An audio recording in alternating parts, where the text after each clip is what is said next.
வணக்கம் மக்களே, நான் உங்கள் Swiss life with me Pavitha. இன்றைக்கு நான் எங்கே நிற்கிறேன்னா என்னுடைய வீட்டில் தான் நின்று கொண்டிருக்கிறேன்னா, என்னுடைய பழைய வீட்டை புதுசாகி கொடுக்க வேணுமென்று நான் முன்னாடியே சொல்லி இருந்தேன்னா, அந்த வீட்டை இப்போ நான் கிச்சனை நான் பொறுப்பெடுத்துருக்கிறேன். கிச்சனை நானே பெயிண்ட் அடித்து எல்லாம் க்ளீன் பண்ணி நான் முதல்ல தாரணுன்னு சொல்லி, அதுக்கப்புறம் மற்றதையெல்லாம் இதை பார்த்து ஓகேன்னு சொன்னால் அடுத்ததை நான் செய்யக்கூடிய மாதிரி இருக்கும். இதை பார்த்து ஓகே பண்ணினா செய்ய தருவாங்க என்னுடைய கணவர். அதோட சேர்த்து பெயிண்ட் வேலையை ஆரம்பிச்சாச்சு. ஏற்கனவே உடம்பெல்லாம் பாருங்கோ பெயிண்ட், பிள்ளோட கைகள் எல்லாம் பெயிண்ட், என்ற பிள்ளை தான் சேர்ந்து பெயிண்ட் அடித்து கொண்டிருக்கிறா. சும்மா க்ளீன் பண்ணுறேன் நான். சில மருந்து வகைகள் பாவிச்சு இங்கே நல்ல வெள்ளையாக அழகாக க்ளீன் பண்ணக்கூடிய மாதிரி இருக்கும். ஒவ்வொன்றுக்கும் ஒவ்வொரு செப்பரேட்டாக பாவிச்சு அதை க்ளீன் பண்ணக்கூடிய மாதிரி இருக்கும். ஒவ்வொன்றா என்னென்று பார்க்கலாம். வாங்க வாங்க. எனக்கு பின்னாடி இருக்கிற இந்த பொருட்கள்லாம் நான் வச்சு க்ளீன் பண்ண போகிறது. இது ஒவ்வொன்றா என்னென்று பார்ப்போம். இந்த மருந்து ப்ளீச்சிங்கோட சம்மந்தப்பட்ட ஒரு மருந்து. இது இந்த பாத்ரூம்களுக்குள்ள நம்ம குளிக்கிற டைம்ல அந்த பாசி பிடிக்கிற மாதிரி பச்சை பச்சையாக வர பாசிகளுக்கு இதை அடிச்சு விட்டா ஒரு சில ஒரு செகண்ட் கணக்குலேயே அது வெள்ளையா வந்துடும் நல்லா. இது கிளாஸ் கிளீனர். இந்த ஜன்னல்களுக்கு, கதவுகளுக்கு, கிளாஸ்களுக்கு க்ளீன் பண்ற ஒரு மருந்து தான் இது, கிளாஸ் கிளீனர். இது சில்வர் ஓட சம்மந்தப்பட்டது. சிங் பேசன் அது மாதிரி பாத்ரூம்களுக்குள்ள இருக்கிற அந்த சின்ன சின்ன கம்பிகளோட சம்மந்தப்பட்ட, அலுமினியத்தோட சம்மந்தப்பட்ட பொருட்களை க்ளீன் பண்ணுறதுக்குரிய மருந்து இது. இது ஃபெட்லோசன் என்று சொல்லுவாங்க. இதை இப்படியான இந்த லிஃப்ட் எக்ஸாஸ்ட் ஃபேன்களுக்குள்ள நாங்கள் சமைக்கிற ஆயில்கள் எல்லாம் போய் நின்று கட்டியாக போயிருக்கும். அதுக்கு நாங்கள் இதை அடித்து விட்டோம்னு சொன்னால் அது கரைஞ்சு அப்படியே போகும். அதே மாதிரி எங்களோட எலக்ட்ரிக் ஓவனாக இருக்கட்டும், எண்ணெயோட சம்மந்தப்பட்ட பாவிக்கிற எந்த ஒரு பாத்திரமாக இருக்கட்டும், எல்லாத்துக்கும் இதை பாவிக்கலாம். நான் எல்லாம் செஞ்சு காட்டுறேன் நான் எப்படின்னு சொல்லி. இது இப்படி மாபிளோட சம்மந்தப்பட்டது. இந்த கட்டுகளுக்கு, பாத்ரூம் மாபிள், சிங்க் அதுகளுக்கு பாவிக்கக்கூடிய ஒரு மருந்து தான் இது. இதை பார்த்தீங்களன்னு சொன்னால் இந்த திட்டுறதெல்லாம் அந்த ஆயில் தான். கையில் தொட்டாலே பிசு பிசண்டு இருக்குது. ஃபுல்லாக அந்த ஆயில் தான். இதுக்கு நாங்கள் இப்போ இந்த ஃபெட்லோசனை அடிக்கிறேன்.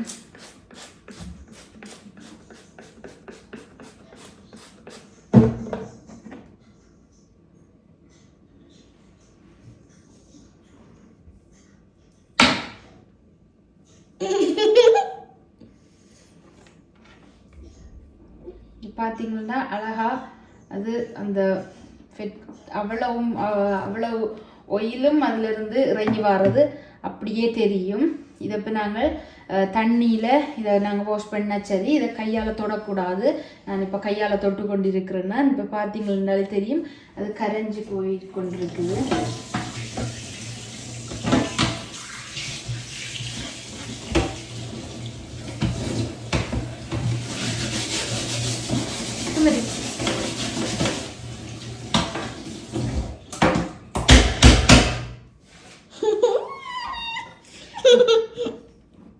பார்த்தீங்களா ஓரளவுக்கு அழகா வந்துட்டுது. இதை நான் கொஞ்ச நேரமா ஊற விட்டு ஒரு ப்ரஷ்ஷால இதை தேய்ச்சா தான் இதுக்கு உள்ள இருக்கிற ஃபெட் எல்லாமே போகும்.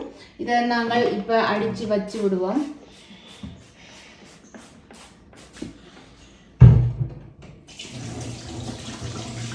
இப்போ அடிச்சு வச்சுட்டு இந்த இடத்துல பார்த்தீங்களன்னு சொன்னால் மஞ்சள் கரைகளாகவும் இந்த அடுப்புகளை நான் சுரண்டின அந்த அதில் இருந்த கரிகள் எல்லாம் இதில் இருக்குது. இந்த மஞ்சள் கரைகள் எல்லாம் இருக்காது, இப்போ போயிடும். இப்போ இந்த மருந்தை போட்டு நான் கழுவினா இருந்தால் எல்லாம் போயிடும். அதுக்குரிய இந்த மருந்தை பாவிச்சு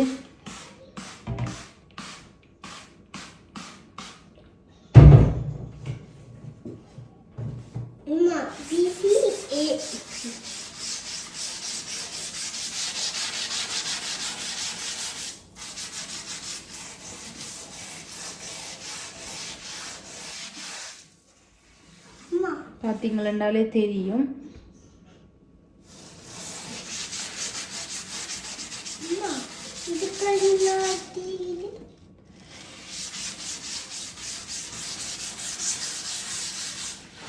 இது வந்து கைக்கு கிளவுஸ் போட்டுக்கொண்டு தான் இதை நான் செய்ய வேணும். இந்த மருந்துகள் எல்லாம் கடும் கெமிக்கல், கையில் பட்டால் காயம் எல்லாம் வந்துடும். எனக்கு அடிக்கடி வாரது காயம் எல்லாம். இப்போ இதை நான் எல்லாம் அழகாக உறைஞ்சி கழுவினத்துக்கு பிறகு எப்படி இருக்குதுன்னு உங்கள்கிட்ட காட்டுறேன். இந்த சிங்குகள், இந்த சில்வரான இப்படியான இதுக்கு இந்த மருந்தை நாங்கள் கொஞ்சமாக அடித்து விட்டுட்டு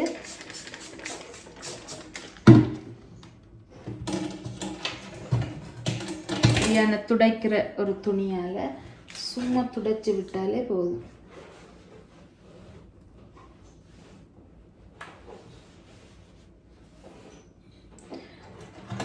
பார்த்தீங்களென்றாலே தெரியுது, நல்ல அழகா நல்ல முகம் பார்க்குற கண்ணாடி போல் இது வந்துட்டுது. இது இது நல்ல வடிவாக இருக்குது. இது கொஞ்சம் வேறு அலுமினியம் மாதிரி, இது கொஞ்சம் சில்வர் போல் இருக்குது.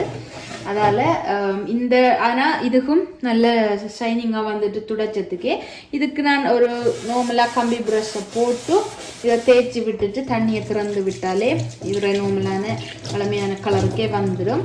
அதே மாதிரி இந்த இதில் இருக்கிற கரைகளை எல்லாம் அழகாக தேய்ச்செடுத்தால் அழகாக வந்துடும். நான் அதை தேய்ச்சி காட்டுறேன். இப்போ பார்த்தீங்களா தெரியும், நல்ல அழகாக தகதகண்டு மின்னுது இந்த சிங்கட மூடி. அதே மாதிரி பாத்ரூமுக்குள்ளே இருக்கிற மார்பிள் சிங்கையும் எப்படி செய்துன்னு பார்ப்போம். இதுதான் பாத்ரூம் சிங்க். இதுக்கு வந்து இந்த மருந்தை நான் ஸ்ப்ரே பண்ணுறேன். பெயிண்ட் அடித்ததால் பிள்ளைகளுக்கு பெயிண்ட் எல்லாம் கொண்டு வந்து விட்டுட்டாங்க.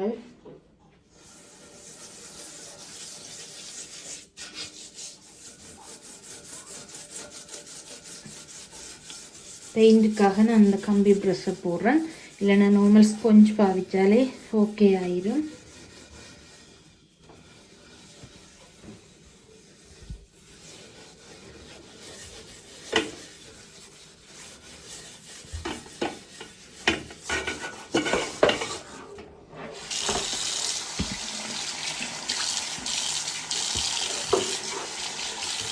எல்லா மருந்துகளையும் நான் சும்மா கையால் தான் யூஸ் பண்ணுறேன் நான் இப்போ வீடியோ எடுக்கிறதுக்காக.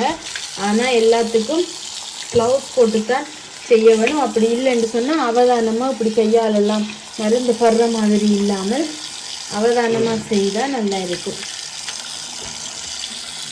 இல்லைன்னு சொன்னால் இந்த கையில் இந்த இடங்களை எல்லாம் எனக்கு வெடித்து போயிடும்.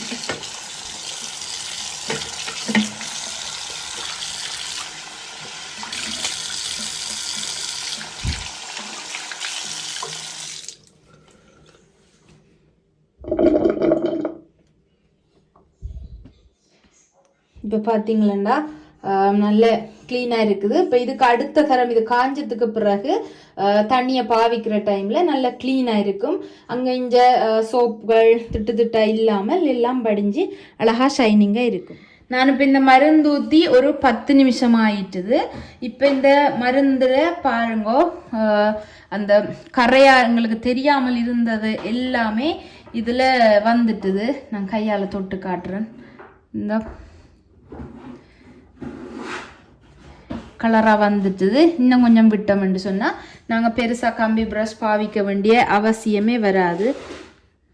இந்த அப்படி இந்த மஞ்சளாக வந்துட்டுது இந்த கருப்பில். அதே மாதிரி இந்த பாத்ரூம்களுக்கு பாசி கடிக்கிற இந்த ப்ளீச்சிங்கோட சம்மந்தப்பட்ட இந்த மருந்துனா இந்த ஜன்னலை பார்த்தீங்களா தெரியும். இதெல்லாம் க்ளீன் பண்ணிட்டேன் நான். எனக்கு எட்டின பகுதியெல்லாம் க்ளீன் பண்ணிட்டேன். மேலுக்கு பார்த்தீங்களா தெரியும், அவ்வளோ க்ளீன் பண்ணாமல் இருக்குது. இந்த ஜவலை நான் சும்மா ஒரு தரம் ஸ்ப்ரே பண்ணி நான் துடைச்சாலே அவ்வளவும் அப்படியே க்ளீன் ஆகிரும். இது வந்து அடிக்கடி நான் சாம்பிராணி புகைகள் வைக்கிறதால புகை பிடிச்ச தடம் தான். எனக்கு எட்டாத பகுதியில் நான் அப்படியே விட்டு அது அப்படியே புகை கலராக போயிட்டுது. இதை இப்போ எப்படி க்ளீன் பண்ணுறேன்னு பார்ப்போம். பார்த்தீங்களென்றாலே தெரியும். இப்போ நான் கையால் இதண்டவே இப்படியா வருது. இது சும்மா துணியில் இந்த ஜவலை பூசிட்டு ஸ்ப்ரே பண்ணிவிட்டு நாங்கள் சும்மா அப்படி துடைச்சாலே நல்ல அழகா க்ளீனாக வருது.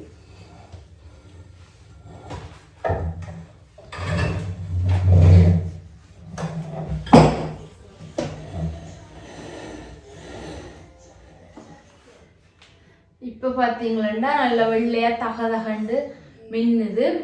எடுக்க முடியாத கரைகளையும் இதன் மூலமாக எடுத்துடலாம். இப்போ அடுத்ததாக கிளாஸ் கிளீனரை இதுக்கு நான் யூஸ் பண்ண போகிறேன். இப்போ கிளாஸ் கிளீனர் எடுத்து நான் ஸ்ப்ரே பண்ண போகிறேன்.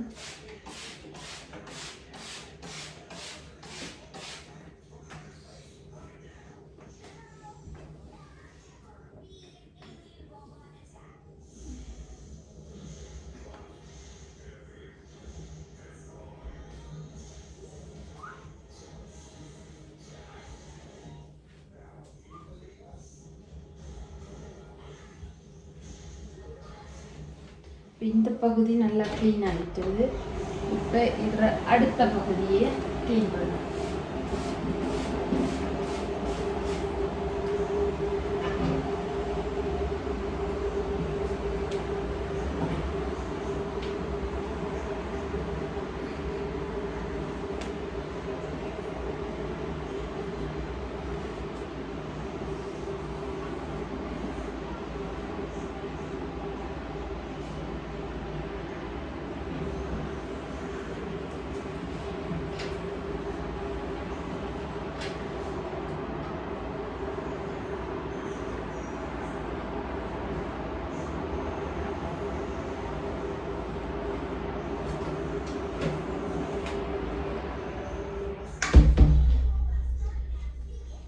இப்போ நான் இதை ரெண்டையும் நான் க்ளீன் பண்ணிட்டேன்.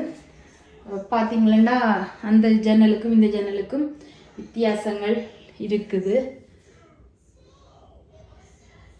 இதில் அந்த கரைகள் எல்லாம் தெரியுது, இதில் ஒன்றும் தெரியலை. நல்ல க்ளீனாக இருக்குது இந்த கண்ணாடி. இப்போ வாங்க நம்ம பெயிண்ட் பண்ணலாம்.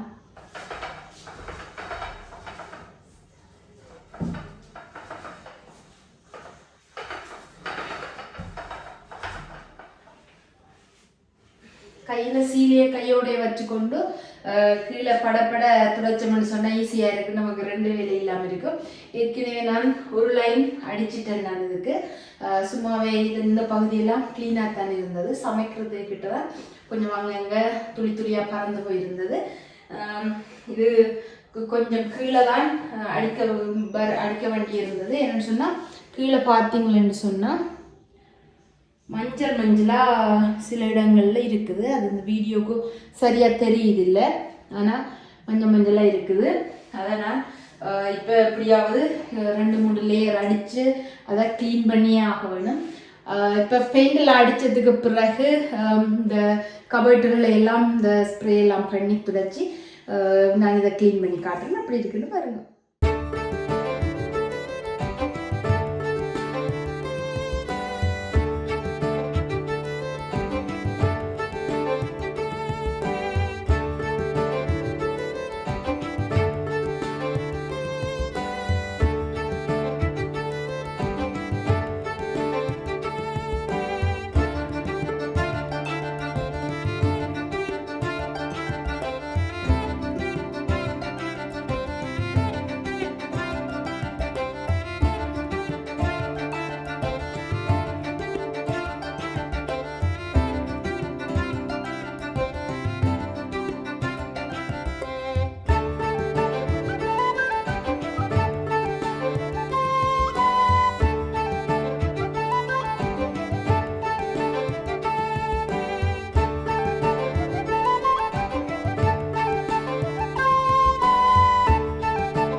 என்னுடைய கிளீனிங் வேலைகள் முடிவுக்கு வந்துட்டுது.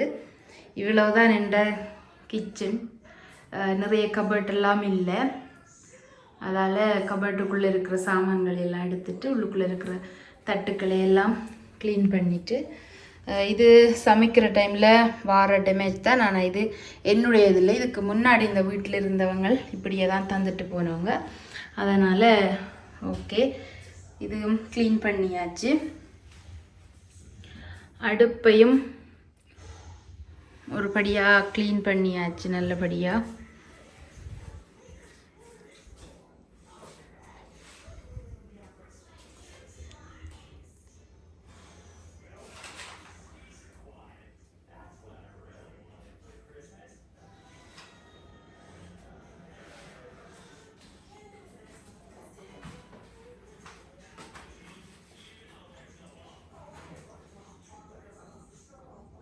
என்னுடைய கிளீனிங்கை பார்த்துருப்பீங்களேன்னு நினைக்கிறேன். நான் இதை விட நல்ல விதமாக எல்லாரும் க்ளீன் பண்ணலாம். எனக்கு தெரிஞ்ச அளவுக்கு ஓரளவுக்கு நான் க்ளீன் பண்ணியிருக்கிறேன். பார்த்து க்ளீன் பண்ணி கையெல்லாம் காஞ்சி போயிட்டுது, விரைச்ச மாதிரி போயிட்டுதுன்னா வெறும் கையால் க்ளீன் பண்ணதால க்ளவுஸ்கள் போட்டு அந்த வேலைகள் நல்லபடியாக ஓடுதில்லை, அதனால் இப்படி செய்துட்டேன். க்ளீனிங் வேலைகளும் ஒன்றும் சும்மா இல்லை. இந்த மருந்துகள் பாவிக்கிற டைமில் எங்களுடைய ஆக்களுக்கு நிறைய வருத்தங்கள், உடம்புல மூச்சு பிரச்சனைகள், கைகள் வெடிக்கிற தன்மைகள், அப்படி நிறைய பிரச்சனைகள் இங்கே இருக்குது, தோல் நோய்கள். அப்படி இங்கே ஆரம்ப காலத்தில் வெளிநாடுன்னு சொல்லி வந்தவங்க போகிறதுக்கு அது முதல்ல மொழிகள் படிக்கிறதுக்கு வசதி இல்லாத டைமில் அவசரமாக ஒரு வேலைக்கு போக வேணுமெண்டா அது முதலாவதாக இது கிளீனிங்காக தான் இருக்கும். இந்த கிளீனிங் சம்மந்தமான நிறைய கம்பெனிகள் இருக்குது. அந்த கிளீனிங் கம்பெனிகளில் தான் நிறைய பேர் நம்மளோட அவுட்லேண்டர்கள் வேலை செய்கிறாங்க. அப்படியா இருக்கிற அதுவும் ஒரு சாதாரண வேலை இல்லை. இப்போ அதுக்கு கூட படிச்சிருக்க வேணும். அந்த மருந்துகள் அதுகளை வாசித்து தெரிஞ்சு கொள்ள வேணும். அந்த துணிகள் துடைக்கிற துணிகள் பேர்கள் தெரிஞ்சு கொள்ள வேணும். அப்படியான நிலைமையெல்லாம் இருக்குது.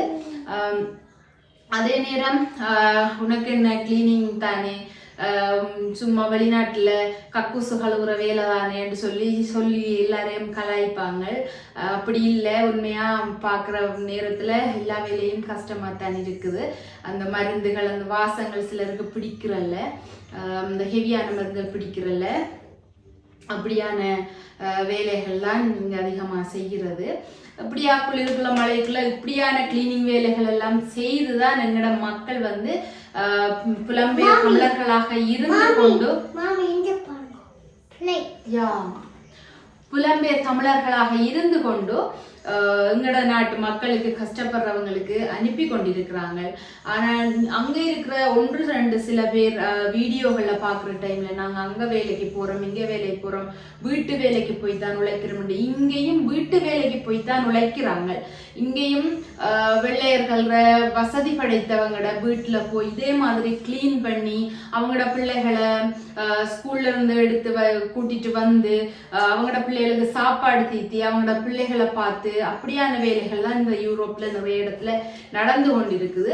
அப்படியா செஞ்சுதான் அங்க காசு அனுப்புறாங்க. காசுக்கு அங்க பெருமதி கூட இருக்கிறதால இங்க என்ன வேலை செஞ்சாலும் ஓகேன்ற மாதிரி போகுது. ஆனா வேலைகள் எல்லாம் வேலைகள் தான். என்ன சம்பளம் நமக்கு கிடைச்சால், அந்த ஊதியம் சரியா கிடைச்சால் எல்லாம் வேலைகள் தான். நாங்க கிளீனிங் வேலைக்கு போறோம், மற்ற வேலைக்கு போறோம் அப்படி என்ற இது இல்லாமல் உழைக்க வேணும். நாங்கள் முழுமூச்சா இருந்து உழைக்க வேணும், அதுதான் முக்கியமானது. குழந்தைகள் இருக்கிறதால எனக்கு கூட வேலைக்கு போக முடியாமல் இருக்குது, படிக்க முடியாமல் இருக்குது. என்னால இவங்க ஸ்கூலுக்கு போற காலத்துல தான் இனி தொடர்ந்து படிப்பை மேற்கொள்ள வேண்டும் என்று சொல்லி ஆசையா இருக்குது. இதோட இந்த வீடியோ முடிச்சு கொள்றேன். நான் இது என்னுடைய பழைய வீட்டுக்குரிய கிச்சன். இது இந்த இடத்த விட்டு தான் நான் போக போறேன். இந்த மாசம் வரைக்கும் நான் இன்னொரு 10 நாள் அளவுக்கு தான் இந்த வீட்டுல இருக்க போறேன்னா அதுக்கிடையிலே நகையாலே எல்லாத்தையும் கிளீன் பண்ணிட்டு போக வேணும் தான் இருக்கிறேன். அந்த மேலுக்கு இருக்கிற அந்த பெயிண்ட் பட்டது என்னால உயரம் துடைக்க முடியாம இருக்குது. முடிச்சுட்டு கீழே மாவுள் எல்லாம் நான் இனி மொப் பண்ணி முடிச்சா என்னுடைய இந்த கிச்சனுக்குள்ள இருக்கிற வேலைகள் முடிஞ்சுது. இதோட இந்த வீடியோ முடிச்சு கொள்றேன். நான் கிளீனிங் சம்பந்தமா உங்களுக்கு தெரிஞ்ச விஷயங்களை நான் ஏதாவது தவறு விட்டுருந்தா கட்டாயம் நான் அந்த கை யூஸ் பண்ணதுக்கு நீங்கள் சொல்லுவீங்கள். தவறு விட்டுருந்தா எனக்கு கமெண்ட் பண்ணுங்க. வீடியோ எப்படி இருந்துச்சுன்னு சொல்லி கமெண்ட் பண்ணுங்க. நல்லா இருந்தாலும் சரி, இல்லை இல்லாமல் இருந்தாலும் சரி கமெண்ட் பண்ணுங்க. வீடியோ பிடிச்சிருந்தா லைக் பண்ணுங்க, ஷேர் பண்ணுங்க, கமெண்ட் பண்ணுங்க. என்னுடைய வீடியோவை சப்ஸ்கிரைப் பண்ணிட்டு வீடியோ பாருங்க. அது எனக்கு ஒரு வகைக்கு ஊக்கமாக இருக்கும். பாய் பாய் பாய்.